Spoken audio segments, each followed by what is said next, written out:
Hello friends, आज हम बहुत ही टेस्टी ब्रेकफास्ट बनाने जा रहे हैं। इसे कहते हैं मूंगलेट या आप इसे मूंग दाल का पिज़्ज़ा भी कह सकते हैं। ये बहुत ही हेल्दी ब्रेकफास्ट है फ्रेंड्स, और बहुत ही बढ़िया झटपट बनने वाला टेस्टी ब्रेकफास्ट। तो चलिए रेसिपी शुरू करते हैं। Welcome to my kitchen.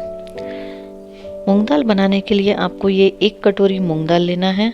ये देखिए, 1 कटोरी मूंग दाल को मैंने अच्छी तरह से धो लिया है पानी से 2-3 बार, और अब मैं इसे पानी डालकर इसे भीगने के लिए रख दूंगी। हमें ये मूंग दाल को 2 घंटे के लिए भिगोना है ताकि वो अच्छी तरह फूल जाए। ये देखिए फ्रेंड्स, 2 घंटे हो चुके हैं और ये मूंग दाल बहुत ही बढ़िया फूल चुकी है। ये देखिए, अब हम एक मिक्सर का पॉट लेंगे और इसे अभी हमें पीसना है। तो हम इसमें से सारा ये पानी निकाल लेते हैं और इसे हमें अभी पीस लेना होगा। आप इसमें थोड़ा सा पानी रखकर इसे पीस लीजिए। 1 बार या 2 बार में ये आपका अच्छे से एक पेस्ट तैयार हो जाएगा इसका। ये 1 कप मूंग दाल ली थी मैंने, तो मुझे इसे 2 बार अच्छे से ग्राइंड कर लेना होगा, थोड़ा थोड़ा करके।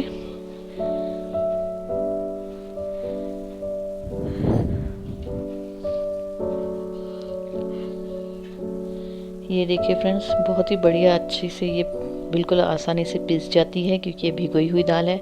तो अब हम एक बाउल ले लेंगे और उस बाउल में ये सारा पेस्ट निकाल देंगे।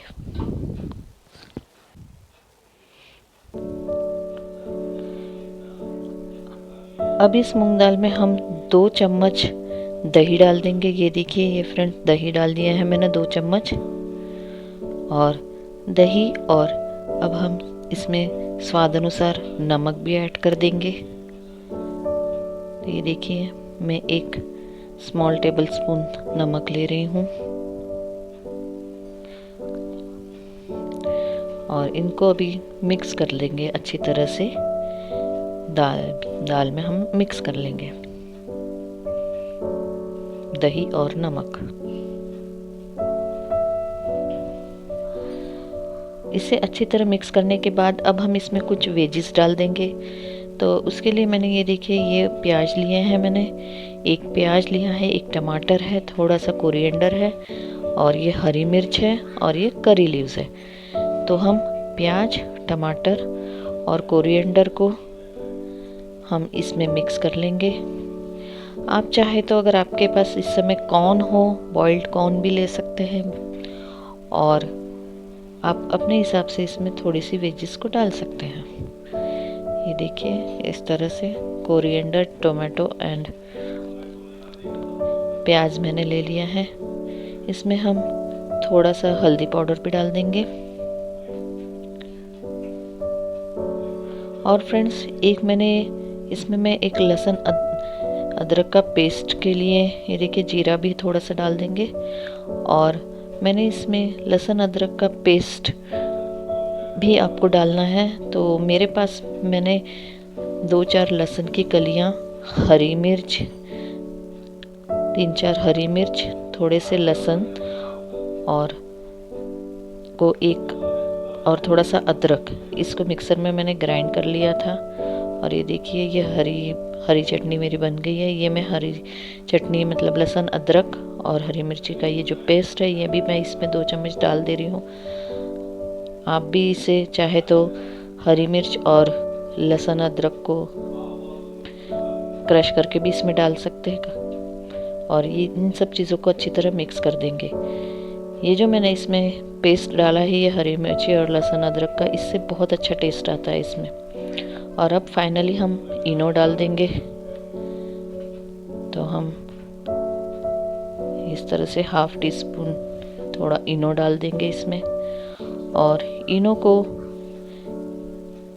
एक्टिव करने के लिए इसमें हम थोड़ा सा पानी डालेंगे और इसे एक्टिव कर लेंगे। इस तरह से 1 छोटा चम्मच मैंने पानी डाल दिया और ये इनो हमारा एक्टिव हो गया है। और अब हम इसे ज़्यादा देर ना रखते हुए, ये देखिए, अच्छी तरह से इसमें मिक्स कर लेंगे इस डो में। और अब हम ऑमलेट बनाने की तैयारी करते हैं। तो ये मैंने एक पैन ले लिया है।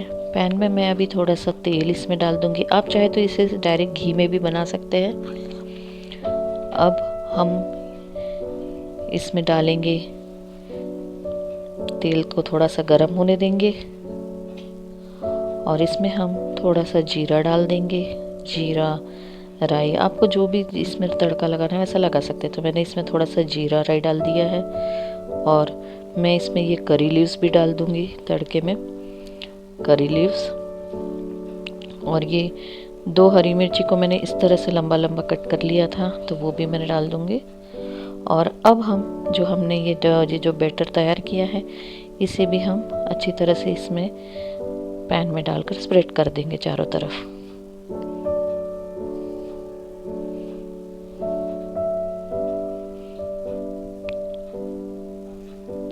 इस तरह से अच्छे से फैला देंगे इसे।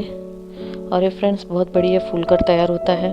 तो इसके लिए थोड़ी सी जगह रखेंगे और इसे थोड़ा सा डेकोरेट और थोड़ा टेस्टी बनाने के लिए हम इसमें ऊपर से ये लाल मिर्च पाउडर भी थोड़ा सा छिड़क देते हैं। इससे भी ये बनने के बाद बहुत बढ़िया लगता है। और थोड़ा सा कोरिएंडर। अब इसे हम ढककर 7-8 मिनट के लिए पकने देंगे इसे।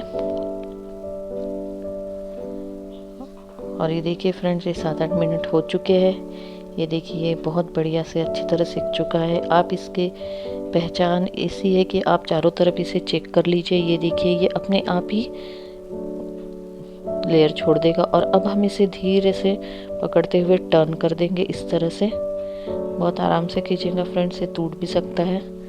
तो इस तरह से इसे टर्न कर देंगे और इसके हम पीसेस कर लेंगे। जैसे हम पिज़्ज़ा खाते हैं उस तरह से इसके पीसेस कर दीजिए। इस तरह से 4 हमने टुकड़े कर दिए इसके।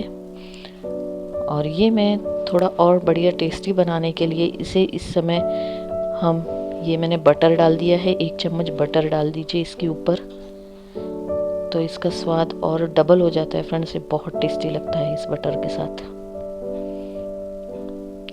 और इसे अभी हम वापस से ढककर 4 मिनट के लिए 3-4 मिनट के लिए पकने देंगे और आपका मोंगलेट बनकर तैयार हो जाएगा। ये देखिए फ्रेंड्स, ये है।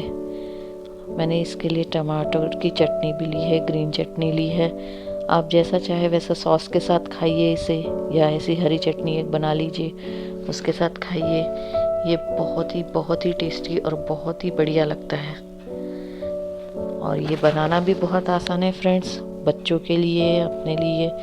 ज़रूर से ट्राई कीजिएगा फ्रेंड्स और कमेंट में लिख के मुझे बताइएगा। Please like, share and subscribe Shweta's kitchen. Thank you.